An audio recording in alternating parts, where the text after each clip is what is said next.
Dieu, viens à mon aide. Seigneur, à notre secours. Gloire au Père et au Fils et au Saint-Esprit, au Dieu qui était et qui vient, pour les siècles des siècles. Amen. L'ange du Seigneur apporta l'annonce à Marie. Et elle conçut du Saint-Esprit. Voici la servante du Seigneur. Qu'il me soit fait selon votre parole. Et le Verbe s'est fait chair. Et il a habité parmi nous. Priez pour nous, Sainte Mère de Dieu, afin que nous soyons rendus dignes des promesses du Christ. Daigne, Seigneur, répandre ta grâce dans nos âmes, afin qu'ayant connu par le message de l'ange l'incarnation du Christ, ton Fils, nous arrivions par sa passion et par sa croix à la gloire de sa résurrection. Par le Christ notre Seigneur. Amen.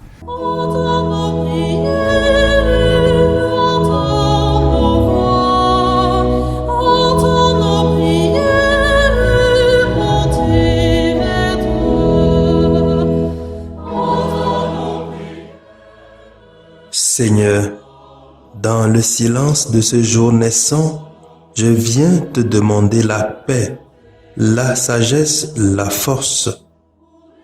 Je veux regarder aujourd'hui le monde avec des yeux tout remplis d'amour, être patient, compréhensif, doux et sage, voir au-delà des apparences tes enfants, comme tu les vois toi-même, et ainsi ne voir que le bien en chacun. Ferme mes oreilles à toute calomnie. Garde ma langue de toute malveillance. Que seules les pensées qui bénissent demeurent en mon esprit. Que je sois si bienveillant et si joyeux, que tous ceux qui m'approchent sentent ta présence. Revêt-moi de ta beauté, Seigneur, pour qu'au long de ce jour, je te révèle. Amen.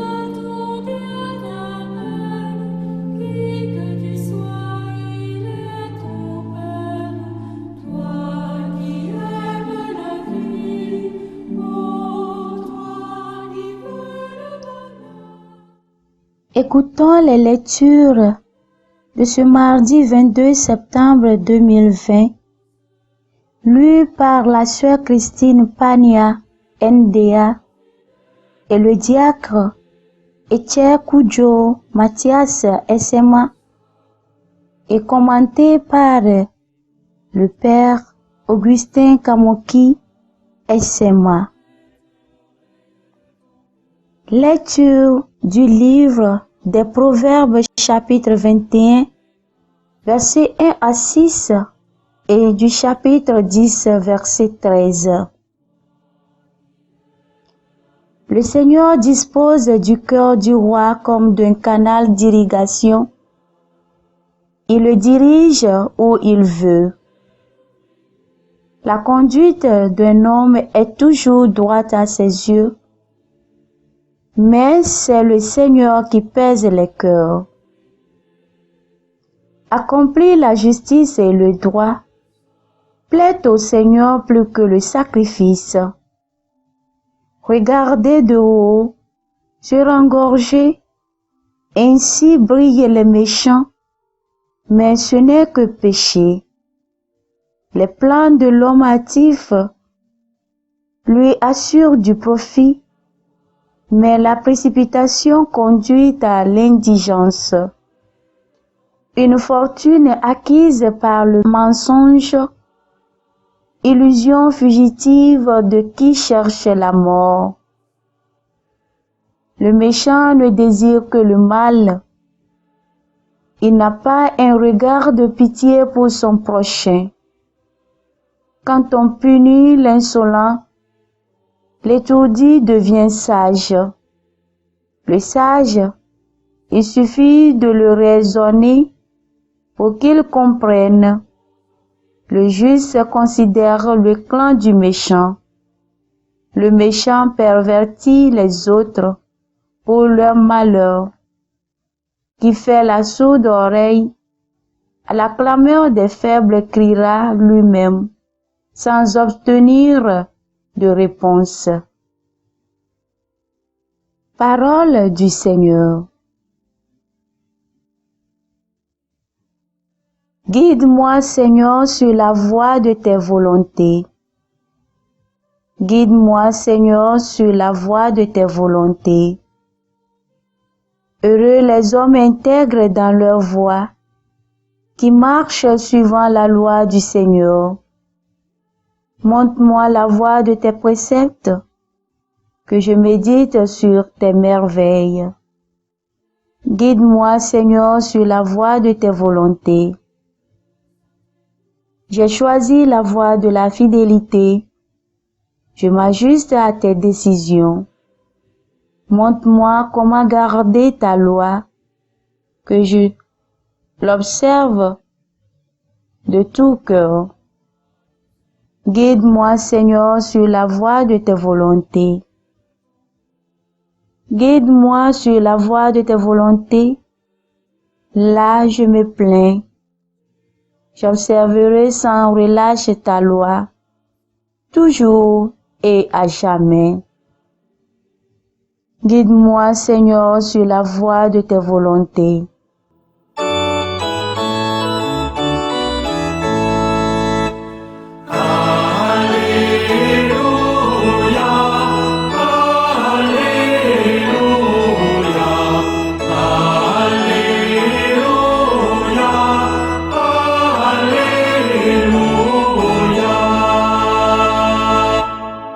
Heureux ceux qui écoutent la parole de Dieu et qui la gardent.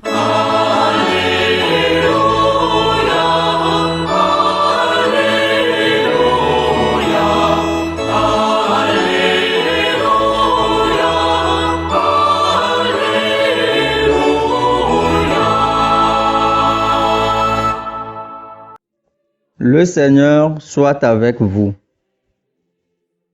Évangile de Jésus-Christ selon Saint Luc, chapitre 8, versets 19 à 21. En ce temps-là, la mère et les frères de Jésus vinrent le trouver, mais ils ne pouvaient pas arriver jusqu'à lui à cause de la foule. On le lui fit savoir. Ta mère et tes frères sont là dehors, qui veulent te voir. Il leur répondit, ma mère et mes frères sont ceux qui écoutent la parole de Dieu et qui la mettent en pratique. Acclamons la parole de Dieu.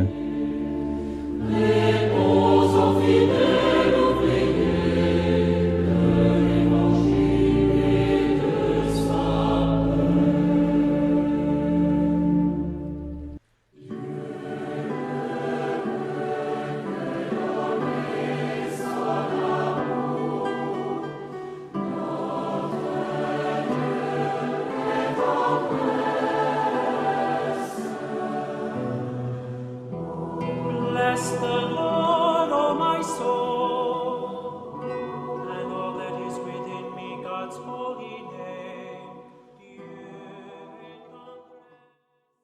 Chers frères et sœurs en Christ et en humanité, certains utilisent ce passage de l'évangile que nous venons d'écouter pour accuser Jésus d'avoir mal parlé à sa mère ou d'avoir refusé sa famille biologique. Mais si nous regardons de près, nous verrons que Jésus n'offense en rien sa mère. Il veut juste nous donner un enseignement. Étant chrétiens, nous devenons une famille. ceux qui écoutent la parole de Dieu et la mettent en pratique. Sa mère est la première à écouter la parole de Dieu et elle mit au monde celui-là même qui est la parole. C'est elle aussi qui a le plus parfaitement accompli la volonté de Dieu. Voici la servante du Seigneur, qu'il me soit fait selon ta parole, répond-elle à l'ange lors de l'annonciation. Jésus nous dit ce qu'il nous faut pour être nous aussi membres de sa famille, c'est-à-dire s'approcher de lui et écouter sa parole. Il est bon que nous nous demandions si nous nous efforçons de vaincre les obstacles que nous rencontrons au moment de nous approcher de la parole de Dieu. Est-ce que je consacre chaque jour quelques minutes au moins à lire, à écouter et à méditer les Saintes Écritures? Certains vont dormir quand il s'agit de la parole de Dieu, mais restent éveillés pour regarder soit des feuilletons, soit des films, soit des matchs, et j'en passe. Saint Thomas d'Aquin nous rappelle que nous devons méditer continuellement la parole de Dieu. Cette méditation aide puissamment pour la lutte contre le péché. Et enfin, nous devons mettre en pratique cette parole que nous écoutons ou que nous lisons. Demandons à la Vierge Marie d'intercéder pour nous afin d'écouter et d'accomplir comme elle la parole de Dieu pour avancer sur le chemin qui conduit à la vie sans fin.